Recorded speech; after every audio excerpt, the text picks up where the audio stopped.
यही बात मेरे मुंह पे बोली कि अभी तक ना तो आपकी इंडियन एम्बेसी ने हमारे तक अप्रोच की है बॉडीज़ रिकवर करने के लिए और जहाँ इन्फॉर्मेशन लेने के लिए।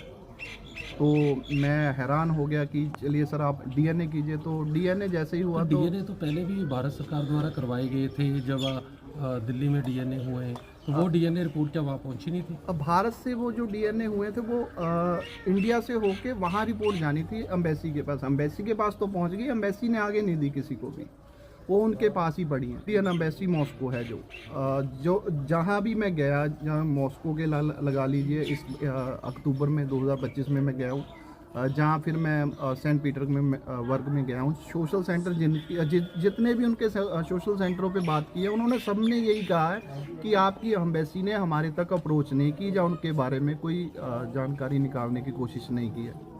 तो डायरेक्ट तो वो बता ही नहीं सकते किसकी बॉडी कहाँ पड़ी है या कितने बंदों की डेथ डेली हो रही है वहाँ पे। तो ऐसे तो वो जब तक हम पूछेंगे ही नहीं किसकी डेथ हो रखी है या इन बंदों की जो लिस्ट थी मेरे पास, जो 13 बंदों की लिस्ट थी, मैं उसी पे जो काम कर रहा था। कमांडर ने मुझे बोल दिया था लास्ट टाइम कि डीएनए हो चुका है तुम्हारा, 1 हफ्ता वेट करो, तुम मॉस्को चले जाओ। मैंने उसको बोला था कि आप लोग बॉडीज़ कहाँ रखते हो, मैं वहाँ भी जाके एक बार चेक करके आना चाह रहा हूँ। तो उन्होंने यही बोला था कि हम जो बॉडीज़ जो एक जगह इकट्ठी होती हैं जिनकी डेथ हो जाती है, तो वो रुस्तम में है। वो यहाँ से कम सेंट पीटरबर्ग से ही 500 किलोमीटर का दूर का एरिया है। तो वहाँ पे आप मत जाइए, वहाँ पे ड्रोन वगैरह या गोली वगैरह चलती रहती है, वहाँ पे खतरा था। तो उन्होंने मुझे मना कर दिया जाने से। उन्होंने कहा कि फिर मैंने रिक्वेस्ट की कि फिर मैं करूं क्या। मुझे पता है कि मैं दूसरी बार आया हूं और मैं ये नहीं जानता कि मैं आगे यहाँ पे आ पाऊँगा या नहीं आ पाऊँगा, क्योंकि हम लोगों की कंडीशन ही ऐसी बन चुकी है जहाँ आर्थिक तौर पे लगा लीजिए, क्योंकि मैं पैसे मांग के या इकट्ठे करके रशिया जा रहा था हर बार। बिल्कुल। तो वहाँ पे फिर कमांडर ने तरस कह लीजिए, जहाँ फिर ऊपर वाले की देख लीजिए कि जहाँ मनदीप पे तरस आ गया उसको, ऊपर वाले को, कि कमांडर ने बोल दिया कि मैं तुम्हें अपना लॉयर प्रोवाइड करवाऊंगा, तुम 1 हफ्ता वेट करो और मॉस्को चले जाओ, मॉस्को आके मेरा लॉयर तुम्हें मिलेगा। तो जैसे ही मैं मॉस्को आया, तो मॉस्को आके उसने मुझे खबर दी कि तेरे भाई की डेथ हो गई है और उसकी जो बॉडी है वो और उस में पड़ी हुई है। मनदीप की डेथ सर 19/3/24 जो मैंने आपको बताया, तकरीबन 2 साल ही हो चुके हैं डेथ को।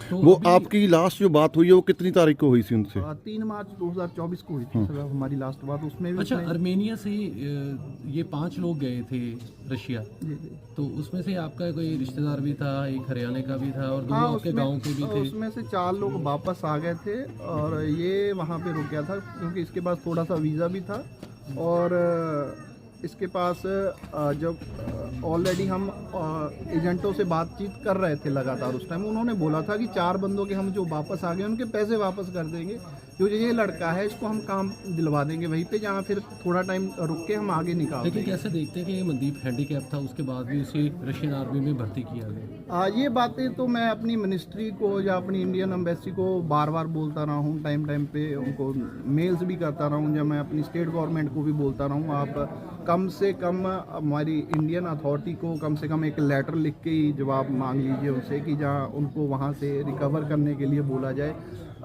जो पंजाब से यहाँ अभी तक जो हमारे सीएम साहब हैं, पिछले मैं 1 साल 1.5 साल से शोर मचा रहा हूँ, मगर अभी तक उनके लफ्ज़ नहीं निकले हैं। अभी तक कितने अपने पंजाब के कुछ नौजवान हैं जिनकी डेथ हुई हैं। अभी एक मलेरकोटले का लड़का है जिसकी डेथ हो चुकी है, अमृतसर से है जिसकी डेथ हो चुकी है, जम्मू कश्मीर से है जिसकी डेथ हो चुकी है। ऐसे अगर गिनाने आऊँ तो भारत के अलग अलग कोनों से पता नहीं एक परिवार के दो अभी कितने भारतीय होंगे वहाँ पे अभी?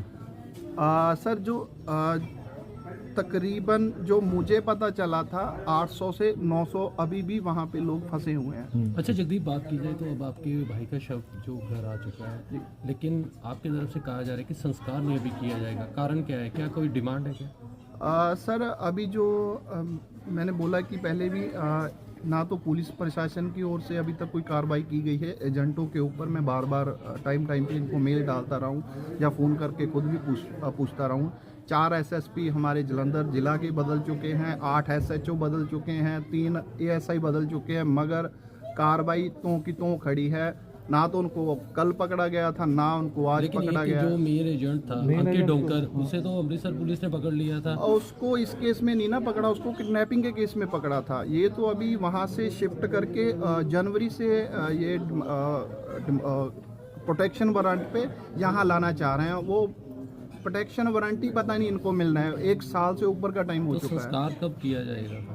सर पहले तो हम अभी जो सोच रहे हैं वो धरना प्रदर्शन की सोच रहे हैं, या तो मेन हाईवे जाम किया जाएगा। हम तब तक संस्कार नहीं करेंगे जब तक सभी एजेंटों को गिरफ्तार नहीं कर लिया जाता और बनती कार्रवाई उन पे कड़ी से कड़ी कार्रवाई नहीं की जाती, मैं संस्कार नहीं करूँगा। तो और भी कोई डिमांड है? नहीं सर, और क्या करूँगा, सेंट्रल गवर्नमेंट से या अपनी केंद्रीय गवर्नमेंट से क्या करूँगा, क्योंकि मैं उनको बार बार बोलता हूँ, उनसे तो मैं लगातार मीटिंगें करता आया हूँ। क्योंकि इंडियन अथॉरिटी की ओर से बोला गया था कि अब से जो जब मनदीप लोग मेरा भाई फंसा था और उसके साथ और कई लोग फंसे थे, तो इंडियन गवर्नमेंट की ओर से बोला गया था रशियन गवर्नमेंट को कि और जो इंडियंस हैं वो भर्ती नहीं किए जाएंगे। उसके बावजूद भी एजेंट इतने सक्रिय हैं, जहाँ धड़ल्लेबाजी चल रही है, जहाँ स्कैम चल रहा है, लगातार इंडियंस लोग जो है ज्वाइनिंग हो रहे हैं, लगातार मर रहे हैं परिवार।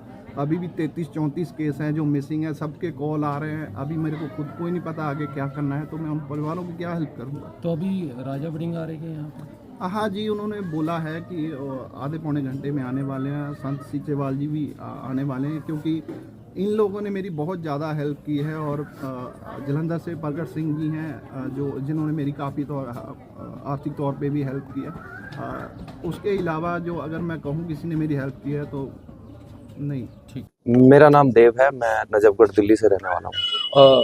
मनदीप के ब्रदर की डेथ हो गई थी, उसका शव अभी कल लाया गया है रात को।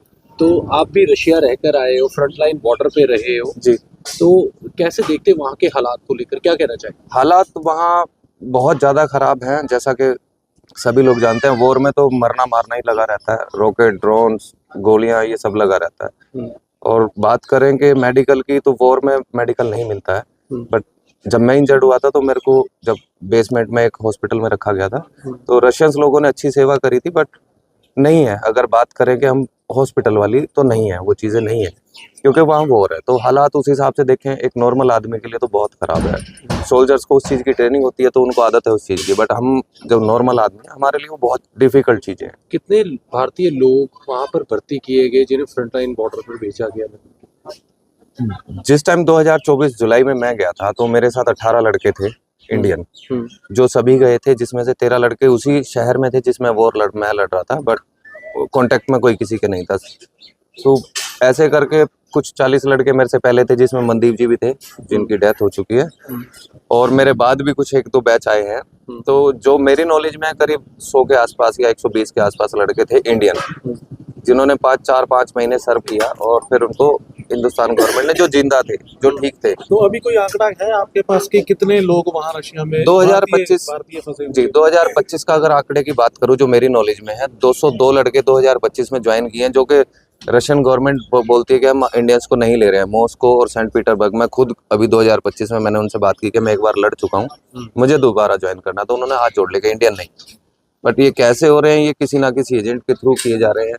और लग रहा है कोई बहुत बड़ा कहीं ना scam है कहीं इसे। हाँ, बिल्कुल इसमें रशियन स्कैम है। सेना के ही कोई ऑफिसर्स होंगे जो ऐसा कर नहीं, रहे हैं? रशियन, देखो, अगर मेरा झगड़ा हुआ है तो मुझे तो जरूरत है लोगों की। रशियन गवर्नमेंट आज उस कंडीशन में है, तो एजेंट हैं, कुछ इंडियंस होंगे उनमें जो वहाँ पीआर हो चुके हैं, या कुछ स्ट्रॉन्ग पेपर्स हैं उनके पास, जिनको डर नहीं है हिंदुस्तान की सरकारों से, तो वो लोग काम कर रहे हैं इसमें। मैं इसको बिल्कुल मानता हूँ, पर ये मुझे नहीं पता कौन कर रहा है, कैसे कर रहा है, ये 2025 में कैसे गए हैं। 2025 स्कैंडल है बड़ा।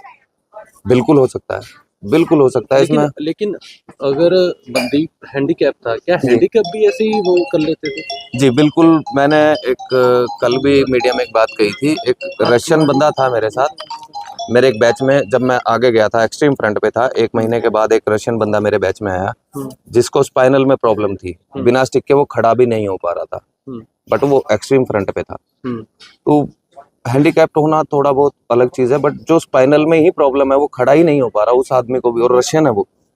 तो सोच सकते हैं हालात किस तरीके के, और एक रशियन गवर्नमेंट को किस लेवल पे जरूरत है लोगों की, लड़ने वालों की। जैसे जगदीप ने बताया कि डीएनए यहाँ से करके भेजे गए थे, लेकिन जी। वहाँ पे मॉस्को इंडियन एम्बेसी जो है जी उन्होंने आगे डीएनए प्रोवाइड ही नहीं करवाए। तो ऐसे क्या लग रहा है कि जो इंडियन एम्बेसी है मॉस्को, क्या वो कोई भारतीय लोगों को लेकर चिंतित नहीं है? बिल्कुल, मैं इस बात पे एक ही बात कहना चाहूंगा, हमारी इंडियन गवर्नमेंट जो विदेश मंत्रालय है, इस यहाँ से गाइडेंस दी जाती है, वहाँ लोगों को बहुत डिले है। मैं एक बार एम्बेसी गया था, जगदीप भाई के साथ में ही था, तो एक लड़का आया हुआ था, उसका किसी ने पासपोर्ट छीन लिया था मार के। वो बेचारा 3 महीने से चक्कर काट रहा था, बोलते हैं पुलिस में जाओ, यहाँ जाओ, उसको एक व्हाइट पेपर नहीं दिया गया, वो घर आ जाता। वो बोल रहा है सर मुझे घर जाना, टिकट मैं अपनी करा लूंगा, नहीं दिया। तो एम्बेसी, मेरे को नहीं लगता कि एम्बेसी कुछ काम कर रही है। बात करें 2024 में जब हमें वापस भेजा गया था, उस टाइम जो सेंट पीटरबर्ग में जो एम्बेसी है, वहाँ पे एक अनिल जी थे उत्तराखंड से, उन्होंने हमारी बहुत हेल्प की और बहुत अच्छे से हमें समझा के हमारी टिकटें टुकटे करा के सब जितने 18 लोग थे हमें सबको वापस भेज दिया था। बात करें मॉस्को एम्बेसी की, तो मॉस्को एम्बेसी से मैं बिल्कुल सेटिस्फाई नहीं हूँ। मुझे बहुत दुख है इस बात का कि आप इतने बड़े ऑफिसर्स हैं, वहाँ बैठे हैं, आप देश को रिप्रेजेंट कर रहे हैं, वहाँ चीज़ें कर रहे हैं, फिर हमारी हेल्प क्यों नहीं हो रही है? लेकिन कई वीडियोस भी सामने आए हैं जिसमें भारतीय लोग कह रहे हैं, चाहे पंजाब के अलग राज्यों में हैं, वो कह रहे हैं कि हमें जबरी उस रूसी सेना में जबरदस्ती भर्ती किया जा रहा है। तो वहाँ पे जबरदस्ती कैसे भर्ती किया जाता है? सर जबरदस्ती तो मैं आपको अपने घर के अंदर नहीं घुसा सकता। आप मेरे घर के बाहर खड़े हो, मैं अंदर नहीं ले जा सकता आपको, ये चीज़ें गलत है। हाँ, जो ये हो रहा है उसके पीछे एक रीज़न है, हमारे हिंदुस्तान में, खासकर हमारे पंजाब, हरियाणा और राजस्थान में जो नए बच्चे हैं, जो 22, 20, 21 साल के हैं, उनको बड़ा करने की चाहत है। वो बड़ा करने की चाहत में पैसा कर्जे पे उठाते हैं, एजेंट से मुलाकात करते हैं, एजेंट उनको रशिया भेज देता है, क्योंकि आज सबसे ईजी रशिया जाना है। ई वीज़ा 14 डेज, 14 दिन के ई वीज़ा पे भेजते हैं उनको, झूठ बोल के कि तुम्हारा वहाँ जाके वर्क परमिट हो जाएगा, ये हो जाएगा। वगैरह दिया जाता है वहाँ पे? नहीं, जैसे ये अच्छा नहीं, वो आपका मेरा जवाब बदल जाएगा, सॉरी। एजेंट लोग उनको बोलते हैं कि वहां जाके आपका वीजा कन्वर्ट हो जाएगा, ये हो जाएगा, वो हो जाएगा, तुम्हारी 1 लाख रुपए सैलरी, कुछ नहीं होता। 14 दिन के बाद वो इलीगल हो जाते हैं। अब उनको पीछे पता है कि मेरा घर गिरवी रखा है, वो घर गिरवी जो रखा वो भी छुड़ाना है, वापस जाता हूँ तो घर बिक जाएगा। फिर उसको वहां एक आधा कोई ऐसा इंसान मिलता है कि आर्मी ज्वाइन कर लेते हैं, 40 लाख मिलेगा, 30 लाख मिलेगा, क्या करेगा मरता हुआ इंसान? तो ये जो कमी है, एजेंट मुझे वो आर्मी में कराने वाले कौन है मुझे नहीं पता। इसमें जो सबसे मेन है वो एजेंट है जो यहाँ हिंदुस्तान में ठगी कर रहे हैं 4-4 लाख रुपए से 14 दिन का वीजा देके। और मैं आप सबके माध्यम से जितने भी हिंदुस्तान में बच्चे हैं, जवान जो रशिया जा रहे हैं या किसी भी विदेश में जा रहे हैं, खासकर रशिया की बात करूंगा, भाई हाथ जोड़ के विनती है, रशिया में कोई वीजा एक्सटेंड नहीं होता। आप कन्वर्ट होने की बात भूल जाएं, एक्सटेंड भी नहीं होता। अगर आपको कोई बहुत ज्यादा मेडिकल इमरजेंसी ना हो तो उसमें सिर्फ एक्सटेंड होने की है, वो भी 10 दिन 5 दिन। कोई भी एजेंट कहता है कि ये कन्वर्ट करा देंगे, कुछ नहीं होता वहाँ, आप सिर्फ ठगे जा रहे हो। तो बस अपने घर आओ सुख शांति से, भाई आर्मी मत जाओ, मौत है वहाँ, 100% मौत है। आप लोगों को बंदूक चलानी आती नहीं, आप वहाँ बात करते हो रॉकेटों से, नहीं कर पाओगे। तो जो भी मेरे देश के जवान बच्चे वहाँ है या जो रशिया जाना चाहते हैं, ई वीज़ा पे कोई ना जाए, मेरी सबसे हाथ जोड़ के यही रिक्वेस्ट है, ई वीज़ा पे कोई ना जाए, और जाएं तो वर्क परमिट पे जाएं या कोई और वीज़ा लेके जाएं, वो एक बार को चल जाएगा। क्योंकि पुलिस पकड़ती है, पुलिस जब आपको पकड़ती है, जेल भेजती है, वो डिपोर्ट करती है। तो उसमें हमारे जो रशिया के साथ बहुत अच्छे संबंध है हमारे देश के, जो हमारे, मैं बात करूं पर्सनली सिंगल इंसान की, जो वो रशियन जो हमारी रिस्पेक्ट करते हैं, वो खराब हो रही है सिर्फ इस ई वीज़ा के चक्कर में।